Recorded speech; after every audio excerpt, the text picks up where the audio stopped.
અને હાલ તો મોટા સમાચાર સામે આવી રહ્યા છે। સુરતમાં ઉપરવાસમાં ભારે વરસાદથી ઉકાઈ ડેમ છલોછલ ભરાયેલો છે। ડેમના પાણી પહોંચ્યા ભયજનક સપાટીની નજીક।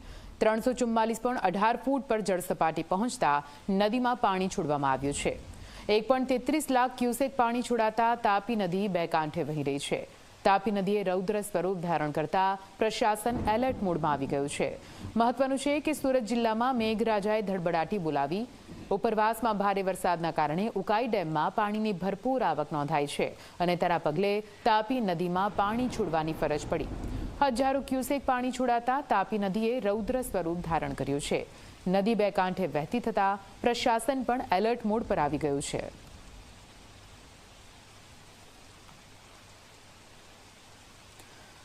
તો આપ આ દ્રશ્ય જોઈ રહ્યા છો। તાપી નદીએ કેવી રીતે ભયજનક સપાટી પાર કરી છે અને તેના કારણે હાલ તો તાપીના પાણી લોકો માટે સંકટના પાણી સાબિત થઈ શકે છે, કેમ કે તાપી નદી બે કાંઠે વહી રહી છે। આજ વિશે વધુ માહિતી સાથે સંવાદદાતા પ્રશાંત જોડાઈ ગયા છે। પ્રશાંત, તાપી નદીના પાણી સતત ઉપર આવી રહ્યા છે, જળ સપાટી સતત વધી રહી છે, લોકોમાં ભયનો માહોલ છે। ક્યાં આગળ પહોંચ્યું છે, કેટલા ફૂટે પહોંચ્યું આ પાણી, કયા પ્રકારની પરિસ્થિતિ ત્યાંથી સામે આવી રહી છે પ્રશાંત?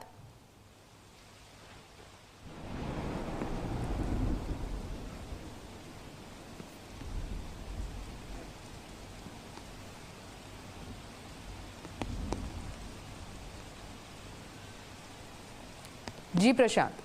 જી નિધિ, બિલકુલથી સીધા દ્રશ્ય બતાવી છે કે સુરતના જે તાપી નદીના છે કોઝવે છે, કોઝવે જે છે ભયજનક સપાટી જે છે વટાવી દીધી છે। ઉપરવાસમાં ભારે વરસાદના પગલે સુરતની જીવાદોરી સમાન આ ઉકાઈ ડેમ ભયજનક સપાટીની અત્યંત નજીક પહોંચી ગયો છે।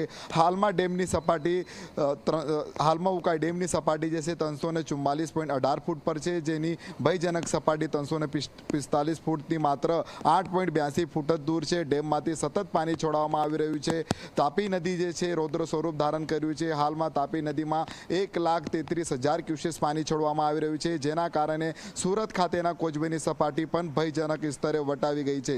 કોઝવેની ભયજનક સપાટી 6 મીટર પર છે, હાલમાં જે છે 7.42 મીટર પર પહોંચી ગઈ છે।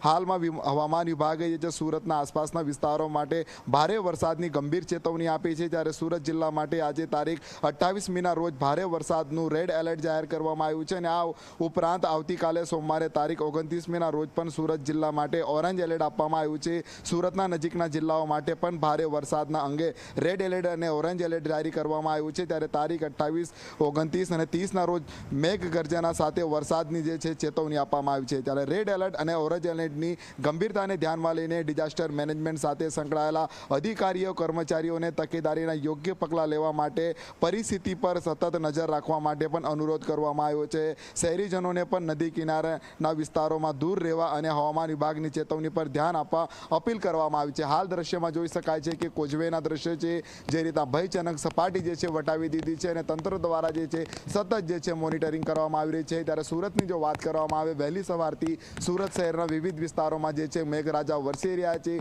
હાલ પણ ધીમી ધારે વરસાદ જે છે યથાવત જોવા મળી રહ્યો છે।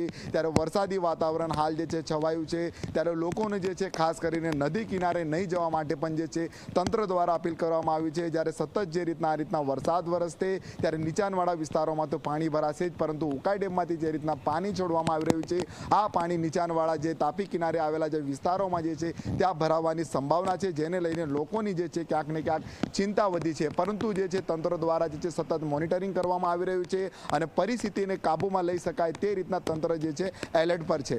જી નિધિ, બિલકુલ, આભાર પૂરી માહિતી માટે। તો આપ જુઓ કેવી રીતે તાપીના નદી સતત ઉપર આવી રહ્યા છે, તંત્ર પણ એલર્ટ મોડ પર છે, નીચાણવાળા વિસ્તારોમાં રહેલા લોકોને એલર્ટ કરવામાં આવ્યા।